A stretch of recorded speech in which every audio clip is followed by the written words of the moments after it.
Hello, we are excited to go over the market data in Las Vegas. So what we're going to do is we're going to go a blink over the last 24 hours, a blink over the last 7 days, then what's gone on over the last 30, and we're going to trend what we're seeing over the next 30 to 90 days. So stay with us. This is going to be very relevant, important information about the real estate market. I'm Dale Snyder with the Snyder Group, Team Driven Real Estate. Mary Preheim, Preheim Group, Team Driven Real Estate. Thanks for joining us. Yeah, in Las Vegas, just in case you didn't know. Yeah. Las Vegas data here.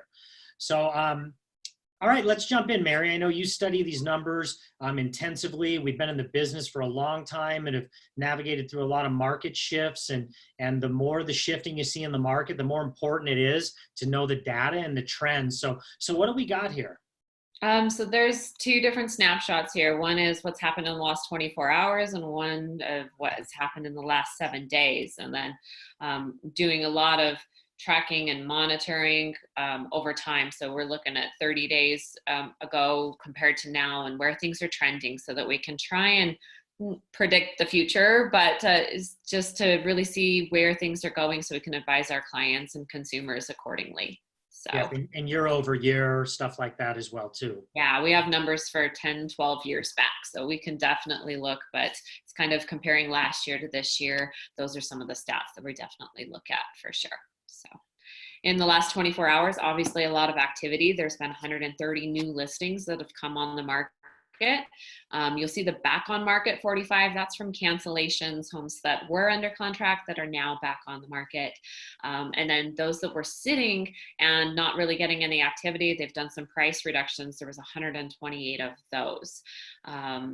Price increases. I don't know what's wrong with them. Maybe they're getting a little quarantine crazy and schizophrenia in the market. Yeah, don't know what that one's about, but and then under contract, that's what we're really paying attention to besides the new listings coming on. So 92 homes went under contract in the last 24 hours.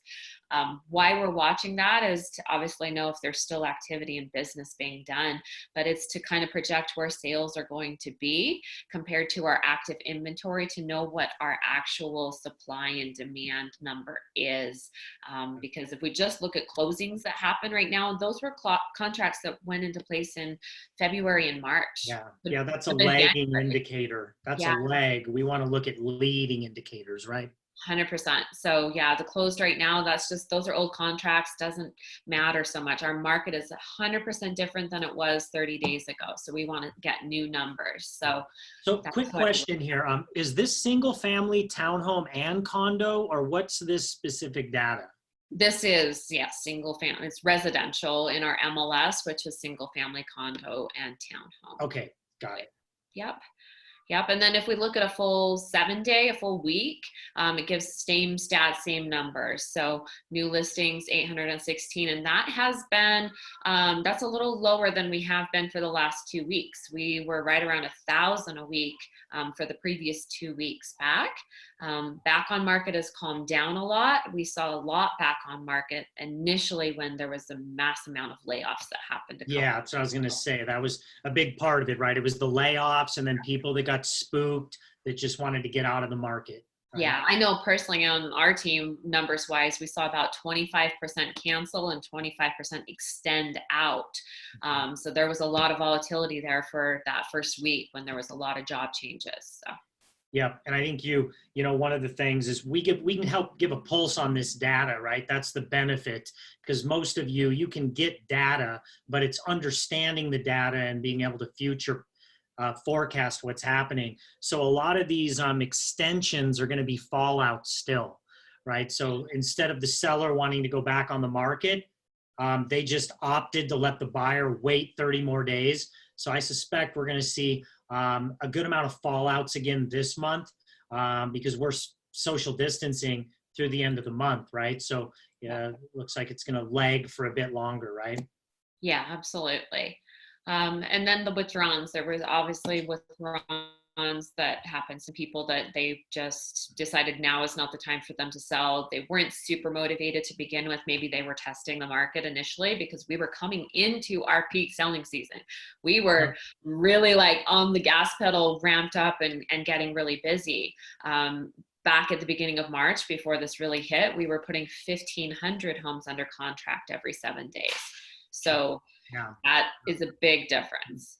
Well, and it comes back to a supply and demand thing, right? One of the blessings we've got in this crisis is we had exceptionally low inventory. We were down to what, a month's supply of inventory prior Yeah. to this crisis. Yeah, it was multiple offers. People were paying above appraised value. Like I had one house, 6 offers within 48 hours. The buyer we accepted agreed to pay $10K above the appraisal, and they had already offered $10,000 above our list price. So it was really competitive, and our supply was super, super low. Rates were low, and so demand was high. So it changed overnight, but it's not dead. It's still going. Obviously, see 92 homes in the last 24 hours that have been negotiated under contract. Buyers are buying. There are motivated people that have to move and have to sell and have to make a transaction happen right now. Yep, exactly. So without this turning into like a 15-minute video here, so I guess I have a couple of questions that maybe we can use to button this up a little bit. And then if you have further questions, reach out to Mary or I to have a conversation, and we'll do another video next week. So what's the opportunity right now, whether you're a buyer or a seller or an investor?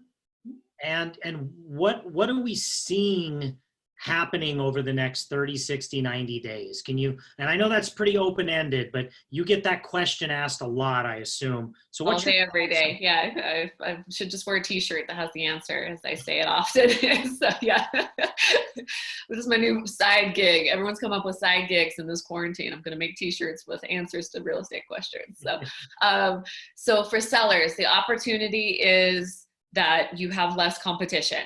Only the motivated are listing, and all the other people who were testing the market, and a lot of your competition that we typically see list in the spring, they're not listing right now. So you have lower inventory and lower amount of competition to compete with. That's Buyers. right. That's right. Hold on one sec. And Yeah, sometimes there's no other homes on the market, right? So there may be 0 homes available in your subdivision, and there are buyers. So that's a potential opportunity, right?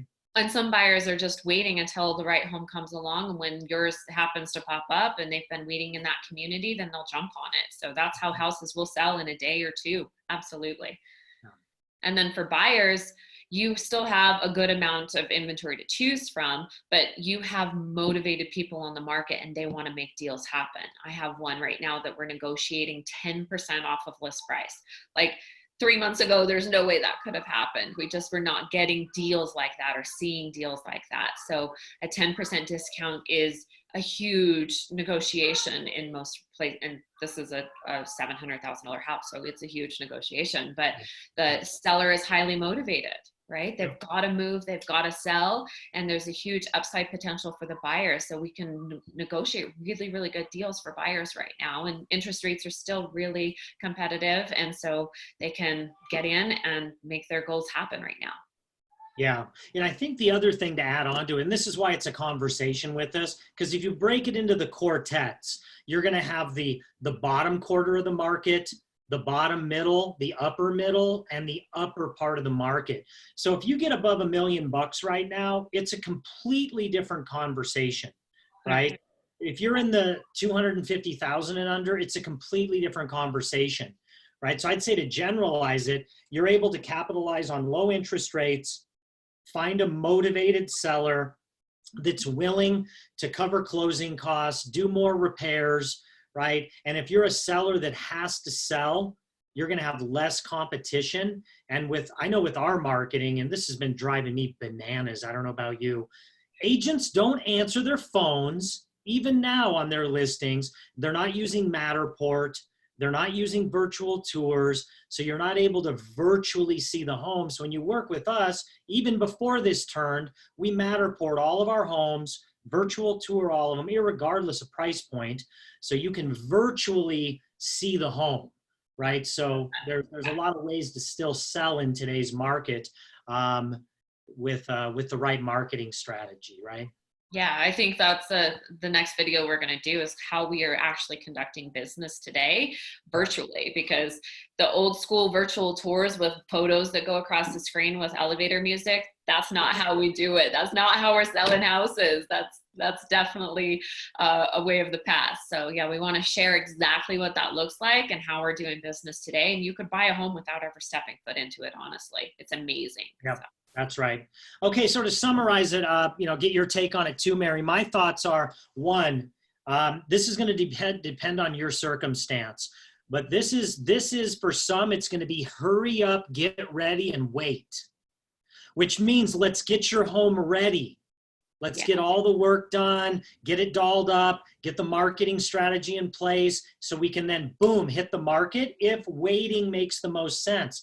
For some buyers, it might make the most sense for you to wait, but let's get all the ducks in a row. Let's make sure you got the best credit score you can, get the conditional underwritten approval, find out the area you're wanting to look, and let's really get ready so when the time does come, we can pounce, because when the market comes back, it's going to come back strong. And those that are wanting to get into the market today, then obviously that's a conversation with us so we can strategize how to best position you to win in today's market. Yeah, absolutely. No, a lot of people push the pause button for this and they will unpause quickly, and we better be ready to go. And buyers and sellers watch out for busyness and competition. So, yep. Yep. All right, awesome. Well, hey, thank you all so much. We're again going to do a video every week on this right now, so you can keep a pulse on this. So reach out to us if you have questions, share this information that anybody might find value in, and we really appreciate your time. Be safe out there. Thank you. Thank you. Bye. Bye-bye.